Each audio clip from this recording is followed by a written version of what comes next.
Killer 1979. I have some tangential connections to this movie, nothing direct in any way.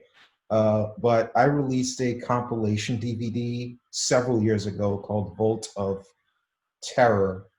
And Vault of Terror, Vault of Horror. I don't remember. It's such a generic name. I can't remember the name of my own DVD. But basically, it was unfinished film I did and a short film I did, and they were both horror movies. And neither was worth a single DVD on its own. So I was like, all right, let me put together like an anthology or compilation disc. So I put those two on a disc with a couple public domain films, this being one of them.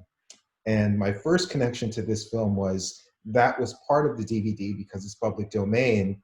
And for some reason, Rotten Tomatoes, I don't know if they didn't have all the information logged under Driller Killer, but for at least 7 or 8 years, it had me listed as the director of the film. I checked on it. Last I checked, I was still the director of it, but when I checked today, it was updated. So I don't know, at some point when they eventually fixed it, they did. And then for my second compilation DVD, I actually worked with a filmmaker from the Bronx called Jerry Landy. And we worked on a couple projects together. But he actually is from the Bronx, along the same as Abel Ferrara. And they actually met. He was at his apartment. I forgot what he said the reason was for, because this was like when we met. He told me this story. But I remember the vague recollection I have of the story he told me was just that Ferrara was just a mess. He had heroin out in the open, needles out in the open. His handler was just like, I don't know, it was all just like very like messy, and he was just like this disgusting drug addict. And it's kind of similar to the character he plays in this film in certain ways. But yeah, those are the tangential connections I have to this film. How long ago did he know him or meet him, or well, that's the thing. He told me the story a few years back, but I don't remember when he said it happened. I don't know if he told me like, and it was like it had happened recently, or if it had happened like several years prior to us working together. But yeah, I don't know when it happened. I just remember when he told me about it. So gotcha. Yeah. But aside from that, I am a fan of his films, and although I'm not inspired by him, there are tons of parallels with the films I make and the films he makes, which is probably one of the reasons why I'm such a fan of his. Just the guerrilla style of his filmmaking, shooting on the streets of New York, the bleakness, grittiness of his movies. I know you said you haven't seen Miss 45, but right. That one, Bad Lieutenant, and King of New York are some of my favorites that he's done. Have you seen other films in his filmography? I'm just looking at his filmography now. The only one I know for sure that I've seen is Bad Lieutenant. I saw it one time when it came out on video, which probably was 1993. I've seen a little bit of something called Cat Chaser also. But other than that, yeah, no, I really haven't seen. I may have seen Fear City also. It's been a long time. Nothing that has really stuck in my mind is something I've seen over and over again, that's for sure. Okay, so this is embarrassing. I had to Google the name of my own DVD. It's Vault of Terror, not Vault of Horror. I was going to say that there is a Hammer horror movie called Vault of Horror. So Yeah. No, mine's just called Vault of Terror. It's embarrassing that I need to Google the name of my own disc. I made 2 of them too. I did a sequel. But yeah, for me, like the fact that he's from New York and seeing neighborhoods that I walk through and that I hang out in, seeing it like from 1979 and comparing it to when I was growing up in the 80s and 90s, and even looking at it today, just to see how those neighborhoods and those streets have changed when I see them in his films. This one in particular, and some of the others, because he does shoot a lot in New York, was pretty interesting for me. I can't believe you haven't seen King of New York. It's a classic as far as crime films go. I'm definitely aware of it, yeah, but no, never got around to that one. Yeah, it's one of Christopher Walken's better performances. Once he became the Christopher Walken that we knew, the self-aware Christopher Walken, not the young, like, uh, Deer Hunter Christopher Walken, Deer but Hunter. Yep. more like the self-aware, like knows his mannerisms and kind of grew into who he is. But yeah. So what are your thoughts on this film in particular? Just focusing on Driller Killer. Well, I've seen this movie, I think maybe 2 times prior to this. What always strikes me is it's just dirty, gritty, and grimy. Uh, um, I enjoyed the film, but yeah, just very dirty and just almost very real, I guess you could say. I mean, it just seems like this is something he just took his camcorder outside and filmed what was actually happening. You know, obviously it's not real, but it has that real quality to it. Just very dirty and gritty. Yeah, for me it would be a camcorder. For him it would be 16 millimeter because this is 79. So Right, clearly, clearly. that's where the parts of me and him and I differ. But yeah, to me those were the best elements of this film. Is the part of the film that felt real, where it's just like, man, this feels like almost documentary-esque in certain parts, where these characters felt real. Not necessarily like the dialogue or anything like that is super realistic, but it felt like you were watching real people, not actors. And it's just Right, like, right. this girl playing the Pamela looks like a real junkie. You know, she looks like just some young girl in the streets of New York that he picked up and put in his movie, and she would be doing these type of things that we're seeing her do on screen in her everyday life if she wasn't doing it for this movie, you know, Hmm. regardless. And to me, those are the elements that worked more so than the actual drilling, killing, and the horror elements. That to me wasn't really that interesting. And it was a video nasty. And to me, the only reason this should have gotten a video nasty is maybe for the DVD cover, the VHS cover, or the Yeah, poster at the time. But I read there's that as nothing well. that Yep. graphic about the film itself. Yeah, I mean, there's a couple of scenes. Obviously, the most brutal scene is drilling into that guy's head, which I believe was the cover art. So that's going to get zapped. Yeah. No, it wasn't overly gory. But yeah, without that, it probably wouldn't have been one of those video nasties. It's always interesting for me to see directors like this who star in their films, and will maybe have a cameo here and there, but then we'll have the one film where they're the lead actor, kind of like Roman Polanski in Tenant. No, not necessarily the prototypical leading man type, but to me, he does a pretty good job in this film. Even though you could tell he's not really an actor, he portrayed the character pretty well. And I guess this was supposed to be more of a tragedy than anything else. My thinking is we're supposed to sympathize with him and his situation, and then we see the bleakness, the casual violence. He gets desensitized to it. I guess that was supposed to be his father at the beginning of the film, and maybe Oh, he was it? sees his. I'm guessing, from what I'm reading online and what I'm trying to piece together as I watch the film again.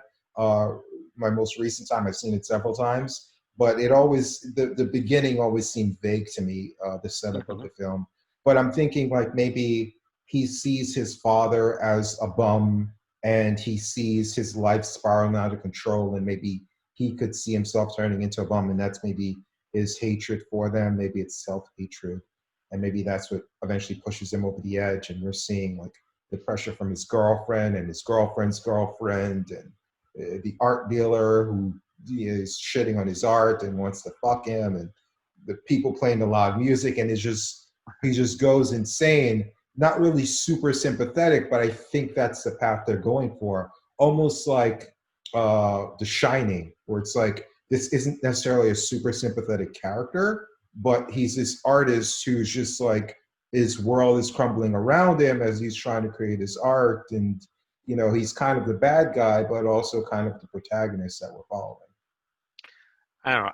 I didn't really feel some overly sympathetic towards the guy. To me, he was just some sort of wasteoid that snapped. You know, I got the impression that he was trying to make a horror movie, trying to get in on that genre, but maybe I'm wrong. I don't know. I just didn't feel the sympathy for him. I just thought he was a bum, just just a worthless. I don't want to say worthless human, but it was. he clearly had some talent as an artist. But it's just, I don't know. It just seemed, it kind of made me uncomfortable watching it because, again, it seems so real, and these are just unpleasant people I don't want to be around, you know? That's interesting. Yeah, I don't disagree with you as far as like if you feel like you don't sympathize with him. I'm just thinking like maybe that's what the movie is trying to make us do. Otherwise, I'm not sure like what genre or what exactly it's aiming for if it's not supposed to be a tragedy. If it is a horror, then who's the protagonist? Is it the bad guy? Usually, if it's a horror, it's the monster that you're trying to kill. But if he's the monster and he's our main character, then really, then what's the story? You know? I mean, my thought pattern is you have a movie called Driller Killer about a guy who kills people with a drill, which was a unique kill, by the way, a unique story. I mean, to me, that's horror, and I don't know. I'm not seeing much more beyond that, in my opinion, anyway. Mhm. It's interesting with this movie because generally movies, genre movies like this, I guess I can see it as a horror. I don't really, but I wouldn't argue with anyone that does call it horror. That's why I put it on my horror DVD. But it's interesting because generally genre movies like this get panned by the critics and fans like it more. The interesting thing about this is it's in the 60s on Rotten Hmm. Tomatoes and by the critics and in the 30s by the fans. And this is not some high art. This is gritty, bleak, low budget filmmaking. So I thought that was kind of interesting. And for me, I'm kind of dissecting the film and talking about it in a certain way. And you're just like, whatever. And it's kind of interesting because you have people who want to analyze it, like myself, but then you have people like yourself who's just like, yeah, it is what it is. And the interesting with Ferrara is he hates this movie. He's always talking down about it. I remember that was the one thing my friend mentioned about it was that he talked about how much he hated it as a piece of shit. And then even when you look online, he doesn't really say anything good about the movie itself. Yeah, again, I mean, I enjoyed the movie because there, while the grittiness makes me uncomfortable because it's so real, to me, that's, if it is something that looks real and is portrayed as real, it seems to me that it's good. You know, if it's portraying something that looks so real that it's believable to me. So on that aspect, I think it's good, and I am obviously a fan of horror. I like gore. I like seeing drills go into people's heads and stomachs and stuff. Um, so I enjoy those kind of films. But as a character, he just, I don't know. Like I said, he just makes me uncomfortable because I don't want to be around him. I don't want to be around any of the people he's around. I don't want to be around that band that keeps playing. They just seem like annoying people and scary people to be around. It's not for me, but I don't mind watching it from my couch. This is a quote I did find online. I didn't find him calling a piece of shit like he told my friend, but he did say, if I paid to see a movie called Driller Killer and this was it, I would punch the director in the fucking head. And I think this is a quote from the audio commentary from Arrow, the Blu-ray of the movie. So he does have some colorful comments online. He did a porno film before this. He did some short films after film school, and he did a porn film where he starred and directed in it called Nine Lives of the Wet Pussycat. This was about 3 years Yep. before this. And he said, it is a quote about that film. It's bad enough paying a guy $200 to fuck your girlfriend because his girlfriend was in the film, but then he can't get it up. I thought that was hilarious. But yeah, he just has like hilarious quotes like this all over the internet. He called this film the Rocky Horror Picture Show in reverse. I don't fully get that one because I've never seen Rocky Horror Picture Show. So, but yeah, just like a bunch of different quotes that are just hilarious. I would definitely recommend people googling it and finding some of that for themselves. But I liked it evidently more than you, and evidently more than the director himself. It's a time capsule of New York, which is where I live, and seeing these streets. I hang out in Union Square. I used to hang out in Union Square when that was a thing before the pandemic. I used to hang out there a lot, and just seeing it from 1979, it's just so different. And also being a guerrilla filmmaker, I just shoot on the streets without permits, in between like people walking around, going to their job and things like that. And it's interesting for me to see the areas that he can shoot where there's just like no cops and just like no people, and it's just like impossible to do that in certain areas that he did it back then. Now, but for me, all of that stuff is interesting. Another interesting thing I found on him is he wanted to make a Jacqueline Hyde film starring Forrest Whitaker as Dr. Jekyll and 50 Cent as Mr. Hyde. So I thought that. I was not aware of that. Warner Brothers had pulled funding for that movie. So, any any other thoughts on the film? No, and again, to me, I enjoyed it, and I would watch this again, and I probably will at some point in the future. But it's just not something that I don't know. It's not the top of my list, but I do like it. And I was surprised also. Like you said, it's got a Metascore of 66, which is green on IMDb. And I told my wife that, and her jaw dropped. She's like, "What?" She's watching the garbage I'm watching, and she can't believe it. But like you said, it's more popular with the critics than it is with the fans. So interesting. That doesn't happen very often, especially in a film like this. Yeah. Yeah, I'll share two more quotes just because I love them. I could read all of them, but I won't.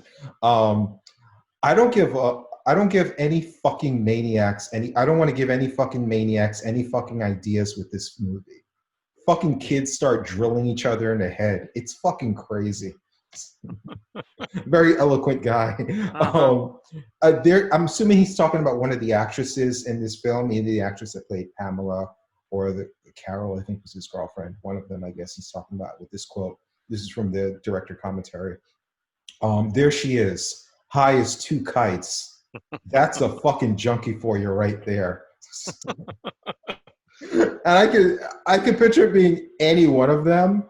I would think it would be the actress that played Pamela, because she really looked high walking about in the film, but who knows which one he's talking about. But I mean, they all looked high.